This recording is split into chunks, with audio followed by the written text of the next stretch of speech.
Hey guys, welcome back to my channel. I know it's been a minute since I'm on the camera. It's hard to navigate these kind of readings because I want to be able to be open and share things, but I feel like that kind of gets lost. So let me know, guys. I actually have an alternate channel. I've only posted once last year. I'm thinking about using that to just delve into stuff like deeper, but let me know if you guys would be interested in it. I may upload today to that video. Okay, so we have some construction going on in the house, so it might be kind of loud, but I know that I've said that before with noise, and you guys actually, that video got one of my most views, so I'm hoping that's not too discouraging, but you need to know, because if noises bother you, then you won't like this reading. All right, this is a B note crown chakra singing bowl.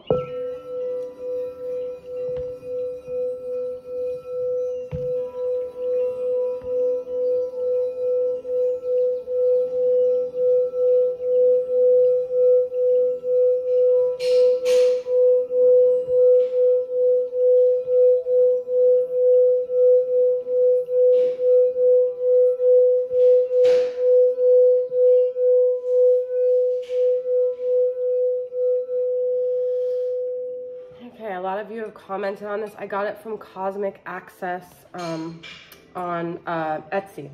Okay. All right, so let's see what's going on with the Divine Masculines currently. Just want to make sure that bowl isn't blocking. Themes that I feel like have been going on lately are renewal, like wiping the slate clean of old stuff. That's on personal levels, that's on everything, being open to new beginnings.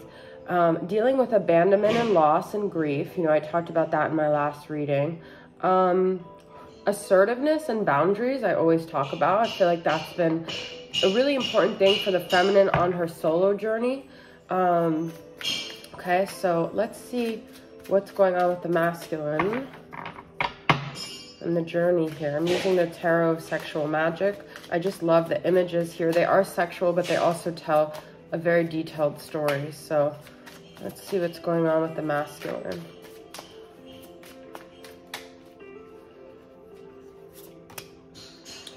The Devil. We've got addictions, and we've got the Star reverse and Nine of Cups. You know, I feel like the collective as a whole, we're dealing with this torn energy between what we want, what's in our heart, and our self-limiting beliefs, okay? So, what's standing in the way of what we want? And for the masculine, what's been standing in the way of what they want is themselves and their low vibrational patterns and their lack of belief that they could be a different version of themselves. So with the Star reverse and Nine of Cups, these are sort of like battling energies of like, this is what I want, but this is what I feel I'm capable. If it's to me, it's a lot of self-limiting beliefs, okay? And when we're in that vibration of self-limiting beliefs, we're feeding into not like a God truth energy. We're feeding into this deceptive, lying devil energy, okay? And it's kind of feeds off of the masculines. I feel like the masculines are very prone to not like dark forces, but dark forces where energies can come in and kind of feed off of them, because a lot of times they are kind of really vulnerable, and they're also, like we know, not awakened, and so they're not even conscious of these energies. But I feel like this is just a theme in like general with the Star reversed. I feel like a lot of us are looking so much at the limitations and the fear, like through the lens of our fears, that like what we want isn't going to happen, or like a negative lens, right? That we're getting like sort of discouraged from the possibilities. And I feel like the world in general tends to do that. They tend to try to instill fear. That's what the Devil is all about, is fear-based. So whenever we're like in fear, we're really putting a blockage between our heart's desires and the manifestation of that, okay? And so that's what I feel with this. With this Nine of Cups, it's like all the masculine really does want is like, I want to say luxury, not even just like 3D superficial luxury, but like emotional wholeness, like nourishment. You see all the food, you see the closeness, kind of like that Venus, Taurus, like sensual energy. They do want to open their heart. They do want to be in that vibration, but at the same time, and then you see even this, like they look to the feminine to nourish them, right? The feminine's like breast milk, like as like that could be mother issues, okay? The mother feeding them, but this is reversed. So they don't feel fed right now. They don't feel like their soul is fed. They don't feel nourished. They don't feel fulfilled, okay? And the more they feel that way, the more they engage in like low vibrational addictive energies with the devil, but the more than the devil feeds. So it's like this constant pattern here, okay?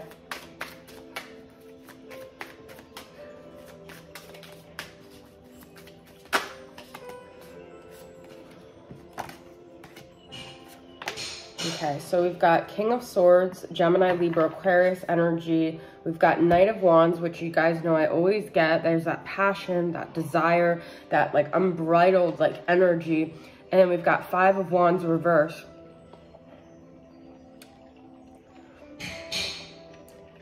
I mean, it's very obvious like in this deck, like the feminine is naked in a lot of pictures, but I feel like the feminine is...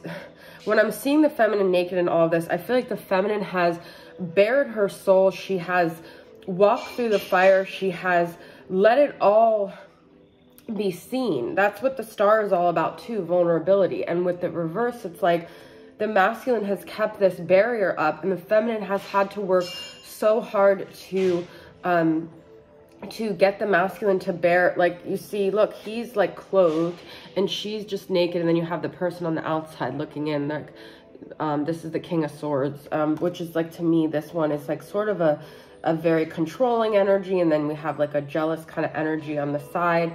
But this isn't, a lot of the inner conflicts of the masculine have been projected onto the feminine, and because she's been vulnerable in the sense where she's given so much of herself and she's let it all hang out, she's provided this like blank canvas for the masculine to project all their things onto. And it's easy for them because they've sort of been in this like controlled state where they're not really letting their vulnerability show. Their vulnerability is really their passion. And so at times I feel like the masculine has come in, they've expressed their passion, but they've left, you know, that's what Knight of Wands is about, is this energy where they come swooping in and then they leave. But that's when they get vulnerable. It's like that episode from Sex and the City where Big's heart closes up, right? So he has open heart surgery, and then he exposes his feelings to Carrie in this really vulnerable moment. And then she wakes up and he like turns to the side and he's like, and she's like, and just like that, Big's heart was closed up. Like he literally had surgery. But it's like, so I feel like the masculines, they never really let the feminine in. And so even though she already knows what they're up to, you know, she already knows, she or he, it doesn't have to be. Okay, I just got 4 of these cards, but they flew out, so I'm going to take them. We've got the Medicine Wheel. Okay. The Ancient Ones. This is about our ancestors. The Hunter. And that's what needs to happen, is the masculine needs to become the hunter here, okay? They need to be in that hunting role. And the Gatherer. Oh my God, you guys, look at this. And these cards are not, this is 27 and 21. It's not even like the Hunter and the Gatherer, the Runner and the Chaser, okay? This is what I was telling a friend. Like, she was talking about how I don't understand. He opens his heart to me, and then I open my heart to him and he runs. And I'm like, because he can. And unfortunately, that is the dynamic of the twin flames. It's a very different dynamic than other relationships where you can have that exchange. It's all about energy. And so even though you think, oh, well, he opens up to me, I can open up to him. When you open up, if you're not in this very balanced energy where you're not needing any validation and you're just doing it authentically, which a lot of times I don't feel like feminines are doing. They're doing it because they want some sort of response. You're energetically putting yourself in the chaser role and you're putting them in the runner, because when someone's a runner, when someone's a chaser, what does someone do? They run. And so with Hunter and the Gatherer, it's like this constant back and forth of energies. And so naturally, if you guys stay neutral or even become the runner, they are going to be the chaser. And so actually what's interesting is that we have the Ancient Ones, the number 1. I feel this is just going back to an ancient like knowledge that things that run away are being chased. This is like in our blood, it's in our ancestry, okay? So I feel like that's what this Ancient Ones is about. Then we have the Medicine Wheel. I just want to get some clarity. I just realized this is actually kind of really loud, but I think I was trying to drown out the... So this is number 35. Let's see what it says for the Medicine Wheel.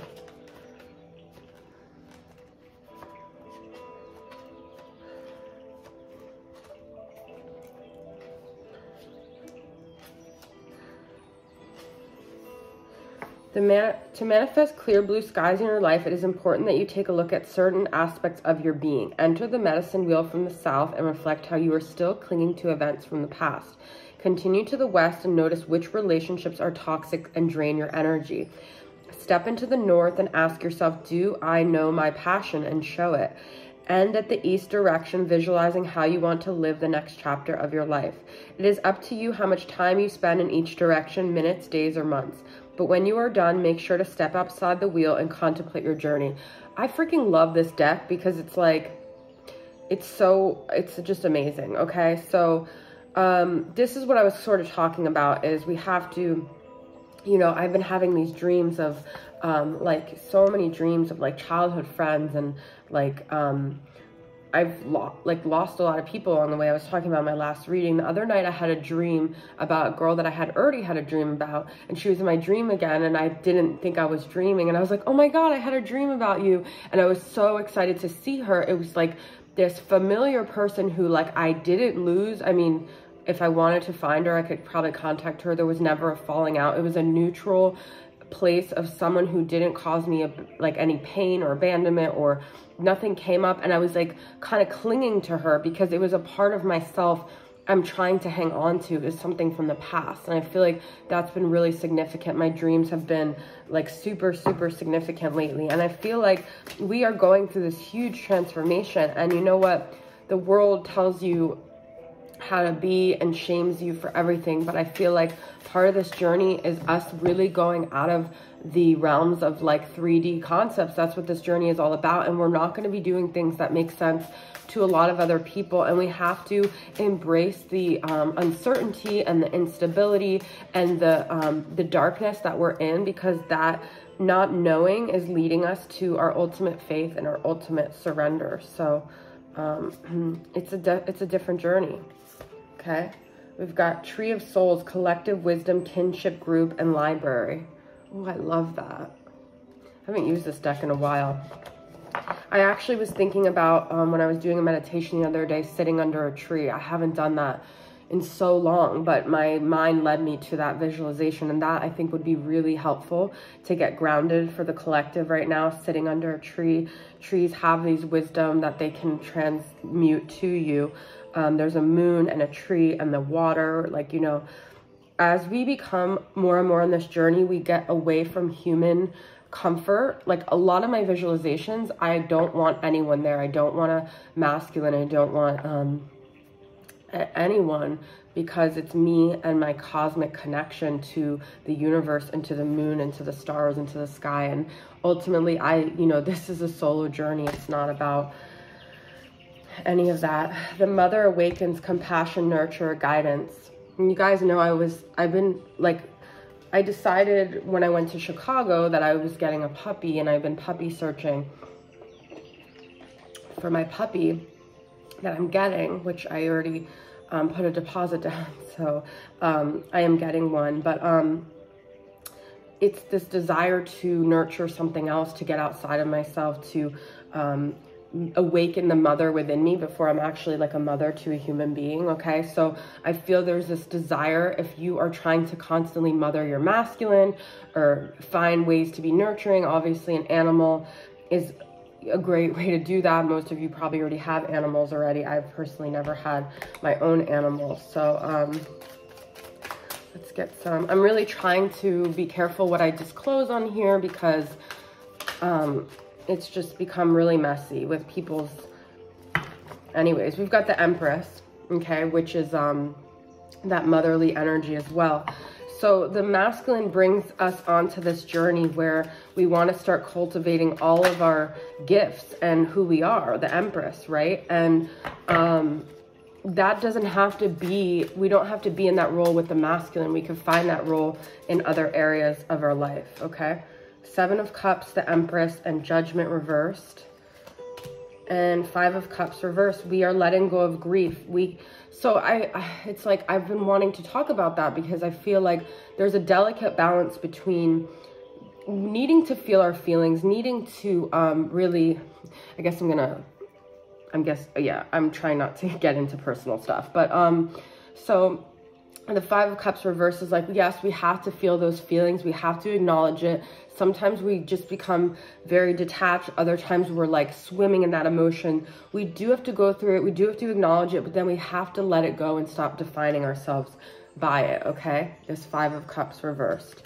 And we've got Judgment reversed. I feel this Judgment reverse with the Empress and 7 of Cups is us not knowing as feminines which way to go. Because especially if we've let go of a 3D concept of our masculine, our Judgment is like this heart awakening of like, oh, I get it now. And I feel like with the 7 of Cups, it's like the world opens up. It's like our oyster. It becomes so many possibilities because you think once you let go of your masculine that everything's going to feel great. But it's not, because you've defined yourself so much by being the Empress. Like, who am I now? Okay. Who am I without this grief? When I was listening this morning to, and I miss you like the deserts miss the rain. Step off the train, walking down your street again.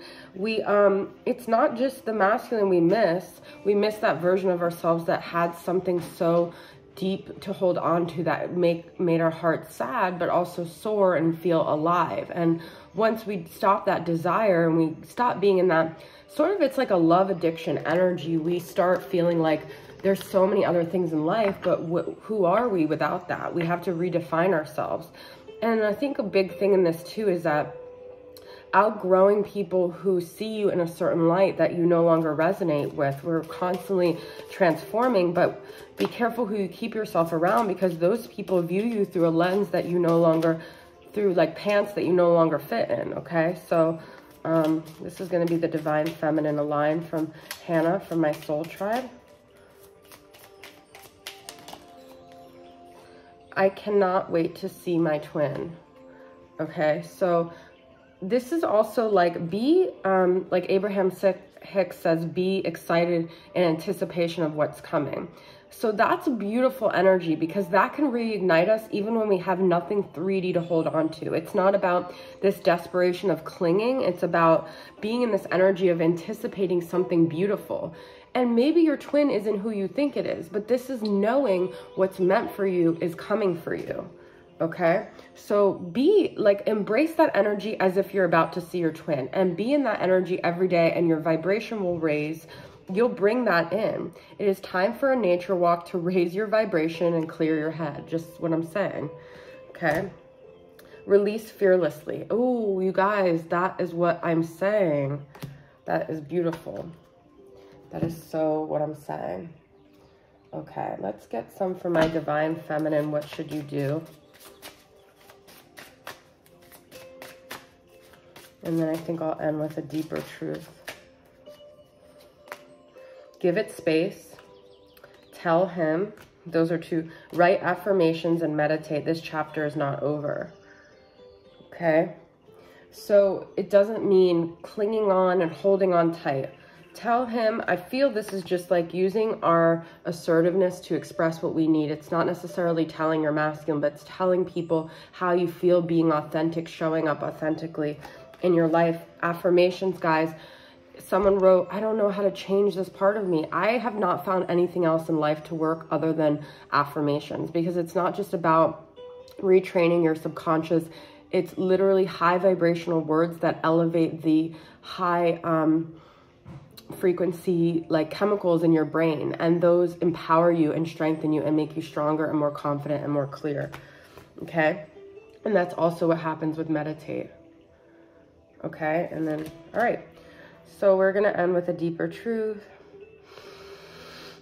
I'm so grateful for this beautiful journey. I know I'm protected, I'm divinely guided, I'm supported, and I find the beauty in everything I'm experiencing. It's all happening the way it's supposed to, and I honor this individual path I'm on, this unique path I'm on, and I march to the beat of my own drum. I don't need to explain myself to anyone. I don't need to justify. I don't even need to overanalyze.